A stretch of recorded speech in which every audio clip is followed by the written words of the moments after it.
எல்லோரும்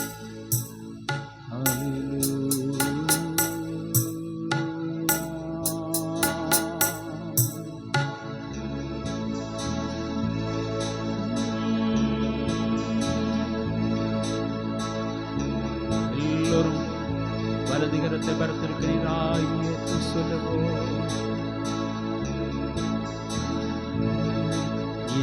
இயலாம் நீ செயல்படுவி, உன் கரம் என்னை விலகாதிருக்கும்.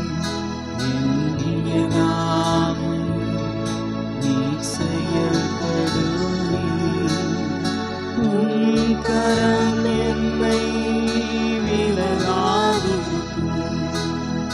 மலைகளை பெயர்ப்பீரென்றார், என் தடைகள் உமக்கு எம்மாத்திரம். மரித்தோரை எழச் செய்தீரென்றார், என் நோய்கள் உமக்கு எம்மாத்திரம். மரித்தோரை எழச் செய்தீர் என்றார்,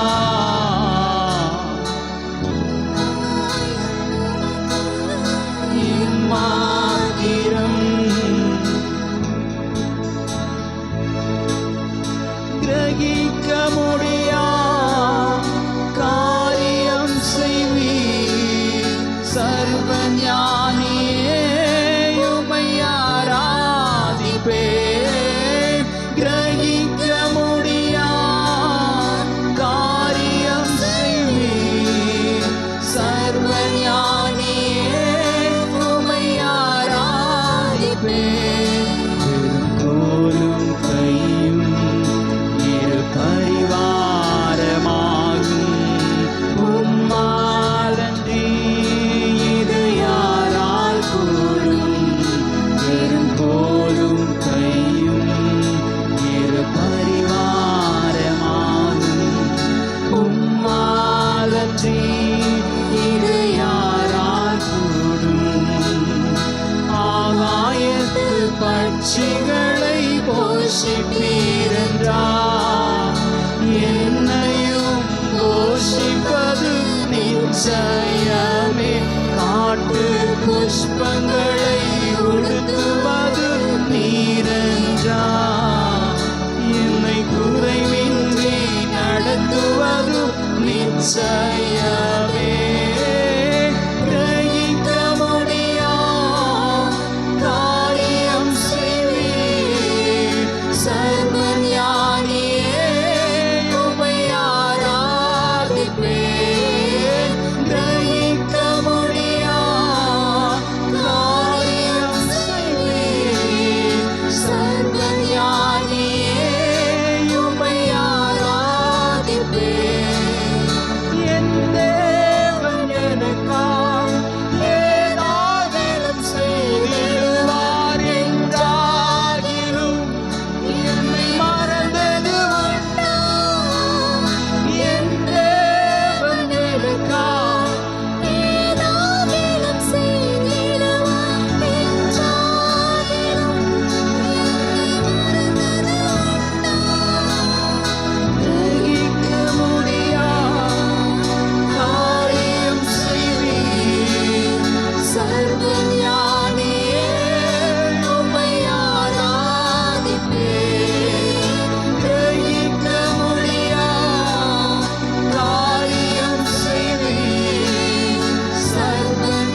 கரங்களை தட்டி ஆண்டவருடைய நாமத்தை மகிமைப்படுத்துவோமா? அன்பின் பரலோக பிதாவே, நன்றியோடு நாங்கள் உம்மை துதிக்கிறோம், ஸ்தோத்திரிக்கிறோம். தேவரீர் எங்களுக்கு தந்ததான ஆசீர்வாதமான மனமகிழ்ச்சியான நல்ல சபை ஆராதனைக்காய் ஸ்தோத்திரம் ஆண்டவரே. இம்மட்டுமா எங்களோடு கூட இருந்து ஆராதனையிலே எங்களை நீர் வழிநடத்தி சென்ற தெய்வ நினைத்து நாங்கள் நன்றியோடு உம்மை துதிக்கிறோம், ஸ்தோத்திரிக்கிறோம். ஆராதனையிலே இனி வருகிறதான ஒவ்வொரு பகுதியிலேயும் கூட உம்முடைய நாம மாத்திரம் மகிமைப்படும்படியாக எங்களை தாழ்த்துகிறோம், உம்முடைய சமூகத்திலே தருகிறோம். மீட்பெரும் இரட்சகருமாயிருக்கிற இயேசு கிறிஸ்துவின் நாமத்தில் ஜெபத்தை கேளும் எங்கள் ஜீவனுள்ள நல்ல பிதாவே, ஆமென். இப்போது சங்கீத பகுதி, சங்கீத புஸ்தகத்தை யாவரும் மாறி மாறி வாசிப்போம்.